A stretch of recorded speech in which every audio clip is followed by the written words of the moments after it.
Bom, continuando com o tópico 1, vamos discutir nessa segunda parte o conceito de informação. É um conceito que é muito importante para nós porque tem a ver com a nossa disciplina diretamente. Tá? Agora, o que vem a ser informação? Da mesma forma que o dado, a informação também é um outro conceito que não existe um consenso em torno das ideias, né, isso, em cima desse termo. Então existem diversas visões, diversas perspectivas, diversos conceitos em cima da palavra informação. O que vamos tentar mostrar para vocês, né, é uma visão um pouquinho mais funcional, mais objetiva do que vem a ser informação e principalmente fazer um contraste entre o conceito de dado para ter uma clareza melhor, né, e trabalhar melhor esse conceito. Ao longo da disciplina a gente vai trabalhar diversos aspectos da informação, né, é o objetivo dessa disciplina, natureza da informação. Tá? Então, inicialmente iremos apresentar um aspecto mais funcional, né, mais abrangente sobre o que vinha a ser informação. E a melhor forma de começarmos isso seria através, né, de um exemplo que iremos apresentar logo em seguida. Bom, esse exemplo é um exemplo de um pluviômetro, né? Acredito que vocês saibam que é um pluviômetro, né? Nessa época de chuvas principalmente. Tá? É o medidor de chuvas, tá? É um instrumento que mede a quantidade de chuvas, né, em um determinado local. Tá? É dado em milímetros, não sei se vocês sabem, né? Então, apesar de sensor aqui ser tá redondo, né? Mas o pluviômetro real, na verdade, é um retângulo, né? O equivalente retângulo de 1 metro por 1 metro de área. Tá? Então 1 metro por 1 metro, se você tem 1 milímetro de água, né, num quadrado de uma superfície de 1 metro, isso equivale a 1 litro, não é isso? Pela própria definição do litro. Tá? Um litro é um cubo formado, é um volume, né, formado por 10 centímetros de cada lado. Tá? Então 1 metro por 1 metro, né, de área e 1 milímetro equivale a 1 litro de água. Tá? Então, o pluviômetro mede a quantidade de água numa unidade de tempo. Por exemplo, se hoje caiu 30 milímetros, isso significa que caiu 30 litros de água em 1 metro quadrado, né, durante o dia todo. Tá certo? Então, essa é a função do pluviômetro. Normalmente, né, no caso desse exemplo, pluviômetros colocados, espalhados dentro de um deserto. O deserto costuma ser uma área relativamente extensa, né? E nesse deserto a informação de chuva é uma coisa muito importante, muito relevante, motivo pela qual investiu-se um certo recurso no desenvolvimento desse sistema que espalhou-se pluviômetros ao longo do deserto e que realiza a captura, né, desse dado, tá, ao longo do tempo. Existe uma central onde esses dados são transmitidos e enviados para serem coletados, armazenados, organizados e coletados, né? Desculpe, depois da coleta, claro. Tá? Então, aquele modelo que nós apresentamos tem a realidade, né, que é a realidade do deserto. Nós fazemos a captura através do instrumento adequado, que é o pluviômetro. Ele transmite os dados, os seus dados capturados, tá? E ele depois é representado e organizado, né, de uma forma digital, passando a ser, né, um dado digital. Tá? Então, através desses processos que está representado aí. Então, o resultado, né, desse processo é essa tabela, né, onde nós vemos, por exemplo, o resultado de dados de um ano, né, onde nós temos os dias de 1 a 365 dias, portanto são 365 registros, né? E aqui na outra coluna a quantidade de chuva, né, ou quantidade de água em milímetros que caiu, né, nos respectivos dias. Tá? Então, claro, essa foi uma tabela resumida, né, não representou todos os dias, mas está aqui. Como é um deserto, durante o ano todo só choveu em 5 dias, nesses dias específicos que estão destacados aqui. tá? Então, esse é o dado bruto, né, na forma de tabela, é o dado primário. A partir desse dado primário, você pode fazer um processamento, né, que seleciona desse conjunto de dados, né, somente os dias que houve chuva. Tá? Então, esses 5 dias aqui foram selecionados, né, um processo, um software, varreu toda a tabela e separou somente os dias, né, onde houve chuva. Né? São 5 registros, portanto. Né? Depois desse novo, houve um outro processo, né, um outro processamento, onde foi feita uma consolidação, né, de todos esses dados, e aí gerou a quantidade de chuvas durante o ano inteiro. Foi feita uma somatória, né, dessa quantidade para ter um registro final, né, de quantidade de chuva, né, por ano. Tá? Então, nós tivemos um dado de entrada bruto, e depois tivemos alguns dados de saída. Esses dados de saída nós chamamos de informação. Agora, o que vinha a ser informação nesse caso, né? Informação, né? Foi feita uma extração da informação a partir dos dados, né? E essa extração incluiu realmente a captura daquilo que interessa, a extração daquilo que nos interessa, tá? Aquele que tem potencial de gerar benefícios ou aquele que tem utilidade, tá?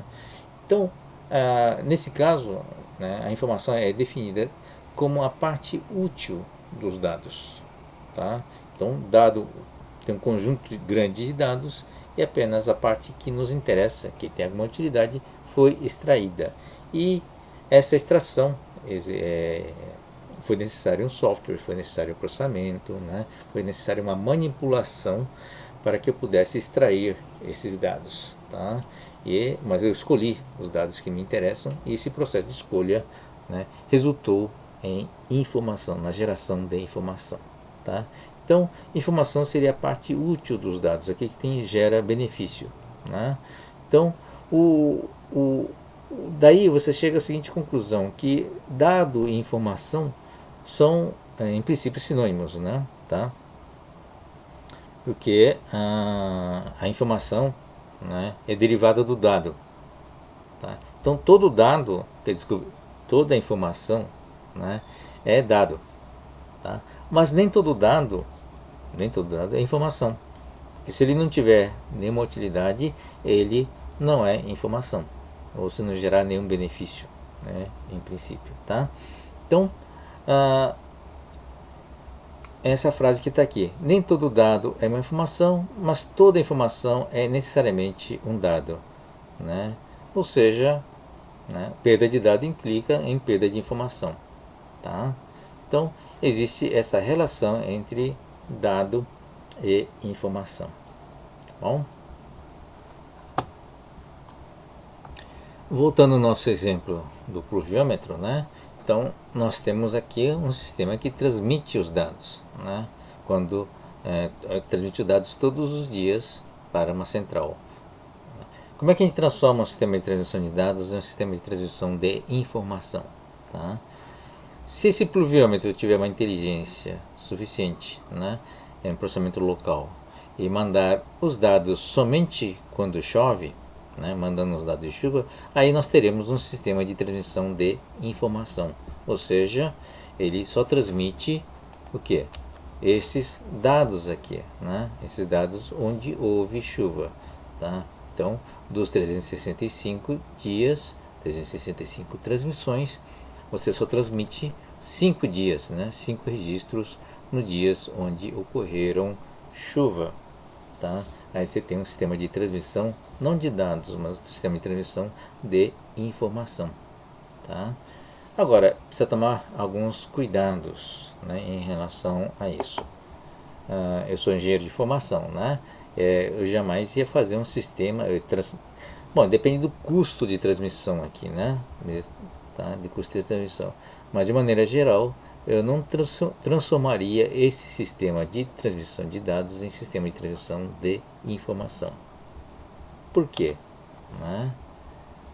Aí que tá. Precisa tomar alguns cuidados. Tá?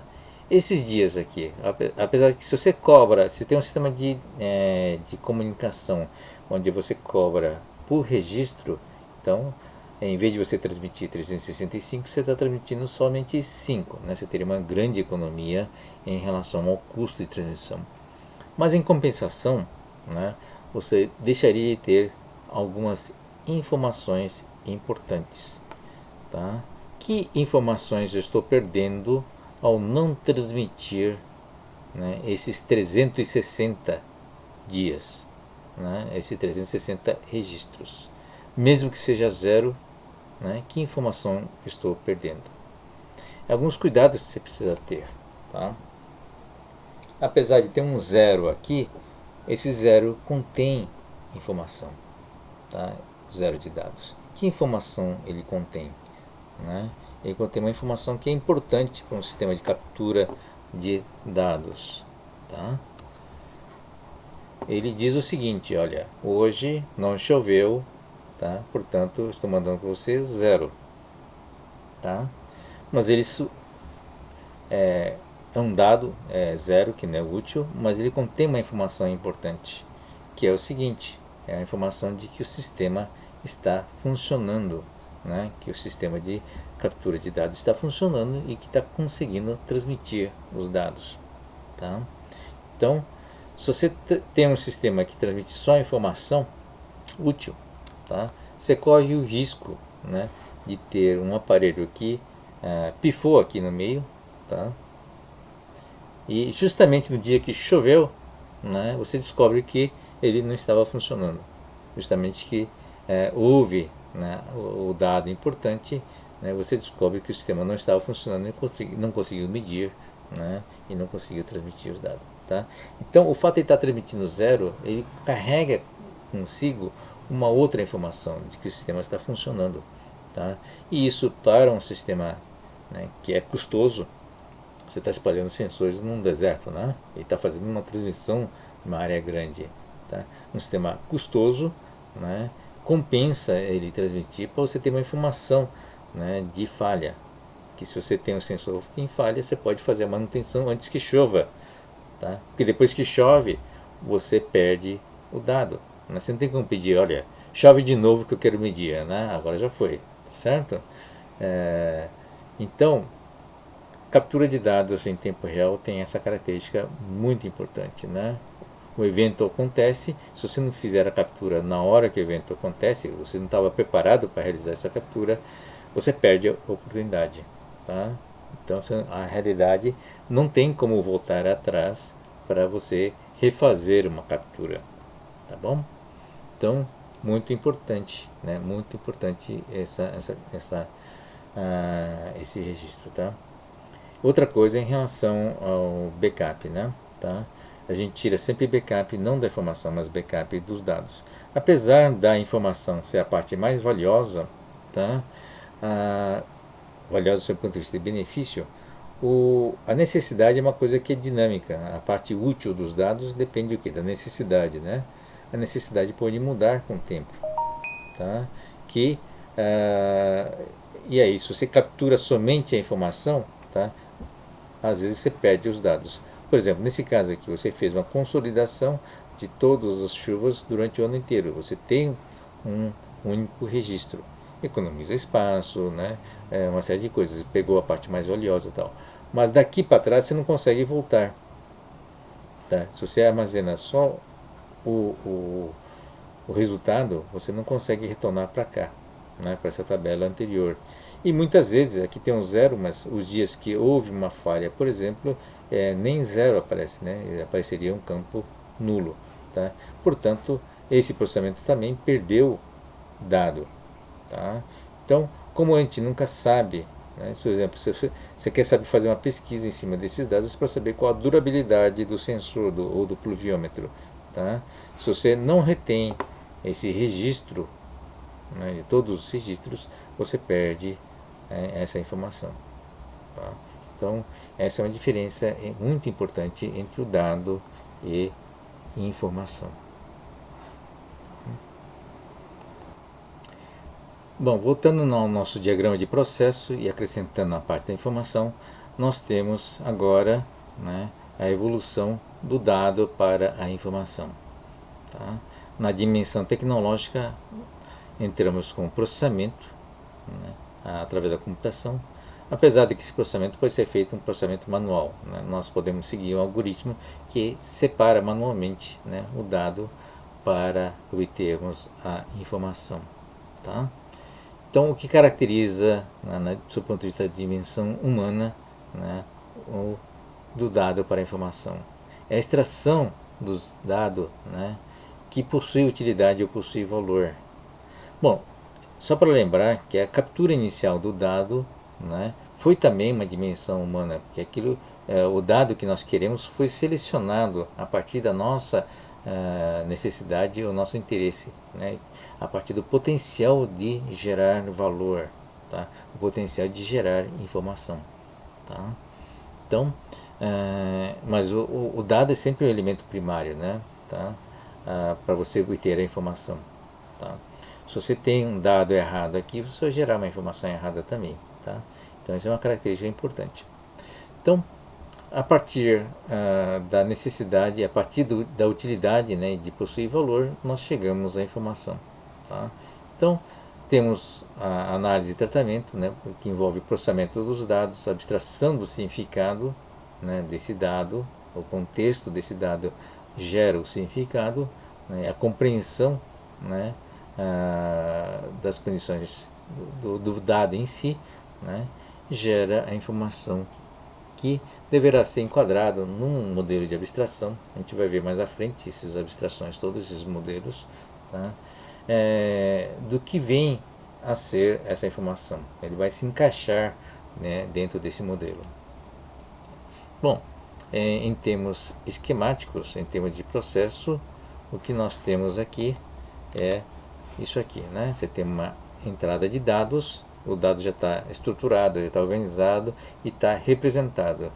Tá? Então foi feita uma aquisição que entrega, né, os dados prontos, né, no formato adequado para ser processado, né, usando computador e software, por exemplo, né, um programa. Tá? E aí é feita a extração dos dados, né, e tem uma saída que é a saída da informação. Entra dado e sai informação. Tá?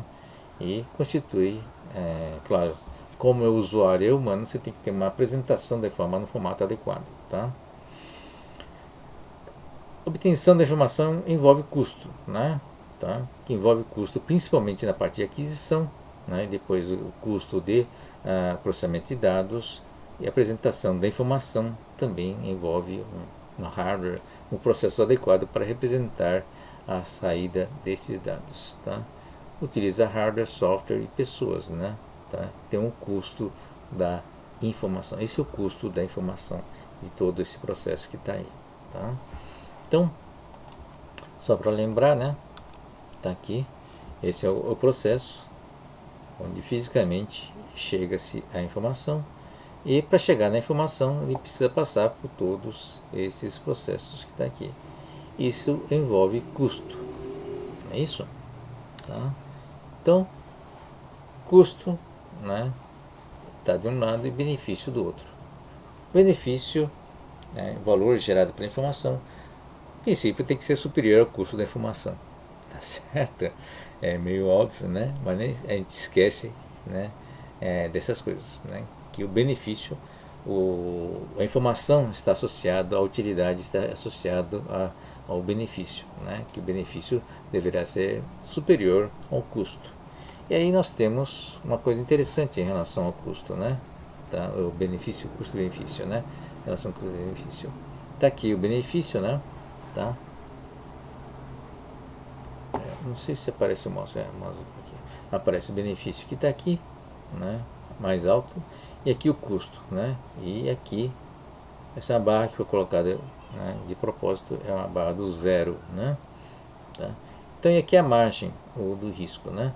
Quanto menor a diferença de benefício e custo, né, menor a margem, maior o risco, né, desse sistema, né, que gerou a informação não gerar o benefício adequado ou no tamanho certo, né, para justificar o custo.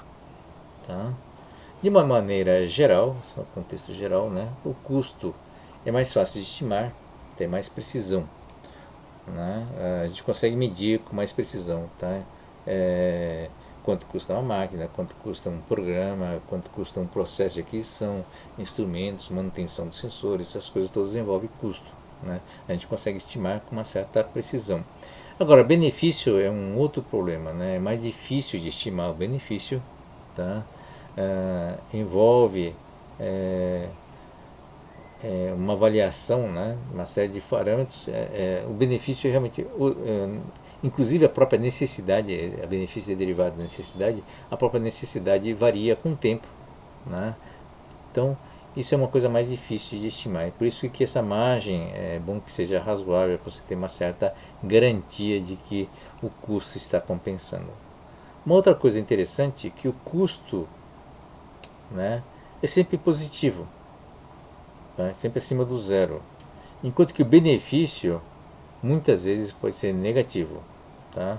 Você pode gerar uma informação, tá, em que em vez de gerar benefício gerou prejuízo, tá?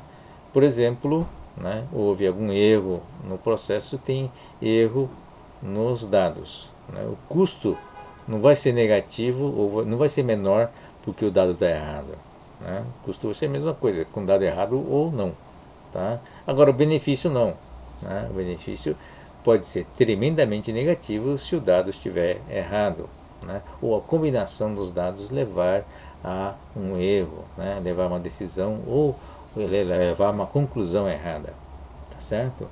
Então, muito cuidado com essas características, tá? Então, o benefício normalmente dificilmente é mensurável, né? Mas algumas coisas são mensuráveis, né? Por exemplo, aumento de lucros, né? Ou diminuição dos custos, não no custo de aquisição, mas os custos do processo em si. Isso pode ser uma forma de você medir o benefício gerado pela informação, tá? A gente chama de valor agregado essa diferença, essa margem, né, entre o ganho e o custo da informação. Tá bom? Bom, características da informação são os atributos, né? Tá? A gente viu os atributos dos dados, nós vamos ver também os atributos das informações, tá? Esse lado de cá, tá? Precisão, atualização, completeza, confiabilidade e eficiência são os atributos dos dados, tá certo? A informação, né, vem do dado, portanto ele herda, né, esses atributos também dos dados, tá? Então, se o dado é preciso, você vai ter uma informação precisa também, tá certo? Lembre-se, né, a informação, né, é um dado, tá certo? Nem todo dado é uma informação, mas por definição, né, toda informação é um dado, tá? Então ele herda todos os atributos, né, do dado, tá? Mas além disso, né, por ser informação, ele tem seus próprios atributos, e esses próprios atributos têm a ver realmente com a utilidade, né, e o benefício que essa informação, esse dado gerou, tá? Relevante significa se tem utilidade ou não. Aspecto econômico, novamente, né, custo-benefício, tá?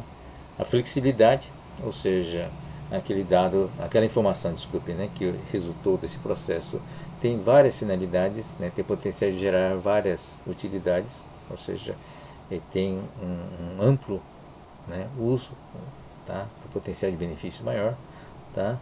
É verificável, tá? Essa é uma característica importante. Confiabilidade do dado é uma característica de origem do dado, mas às vezes eu quero rastrear, e aí o rastrear significa não necessariamente o dado em si, mas rastrear até o dado, porque veja, passou por vários processos, passou por processamento, né, passou por algoritmo, filtros para chegar na informação, tá? Eu tenho como rastrear de volta, pelo menos até o dado original, né? Essa é a rastreabilidade, né? Tem que ser verificável para que eu possa ter uma certa segurança ou confiabilidade na própria informação, que é diferente da confiabilidade do dado. Eu posso ter uma confiabilidade maior na informação do que no dado original? Sim, é possível, tá? Então, se tem um dado com nível X de confiabilidade, mas se eu agregar vários outros dados, né? A média é um bom exemplo, né? Tá? A média não é um dado, é uma informação. Porque a partir do dado, você fez, por exemplo, na experiência de física, você fez uma leitura de 10 vezes, né? Por exemplo, 10 leituras. Tá? Todas essas 10 leituras são dados. Você tirou a média, fez um agregado, melhorou a precisão, mas o que você teve, né, ao tirar a média é uma informação, é um processamento, não é um dado que veio direto, né? Veio a partir do processamento e, como você tirou a média, ele teve mais precisão do que um dado individual, que é um dado agregado de 10. Tá? Então é possível ter dados mais precisos, ou informações mais precisas e mais confiáveis a partir de dados, né, com certo nível, quer dizer, mais preciso do que o dado original. Acessibilidade, né, é importante porque, né, novamente é associado ao conceito de utilidade. Né? Alguma coisa é útil quando você tem a disponibilidade, né, dessa informação na hora que você precisa. Tá? Se a sua necessidade passou e você não conseguiu acessar os dados, você não tinha um dado acessível, tá? Você perde a oportunidade daquela informação ser útil, a oportunidade daquela informação gerar benefício. Tá? Portanto, a acessibilidade também é um atributo da informação. E segurança, né? A segurança do ponto de vista de acesso, tá? Usuário atualizado. Se a informação possui valor, você tem que ter o controle, né, de acesso. Tá? Da mesma forma com os dados. Né? Tá? Os dados, se eles são valiosos, os dados primários valiosos, se ele tem valor, né, ou se são importantes, ele precisa ser preservado, precisa ter alguns atributos de segurança também. Tá bom? É isso, gente. Nós já vimos algumas características importantes funcionais sobre a informação, principalmente a diferença entre dado e informação. Né? E aqui nós iremos ver mais à frente, não vamos ver esses aspectos todos, mas eu queria apenas mostrar que a informação também tem outras dimensões, outros conceitos, né? Que inclusive da área de exatas. Tá? A gente vai ver mais à frente na teoria da informação, tá? Apresentar uma visão de quantidade da informação. Tá? É um conceito matemático, né, desenvolvido pelo Claude Shannon em 1948. Tá bom? Mas isso é só adiantando um assunto que iremos ver mais à frente sobre a própria informação. Tá bom? É isso, gente. No próximo tópico, na terceira parte, né, na terceira parte, né, desse tópico 1, nós iremos ver conhecimento. Tá bom? Então,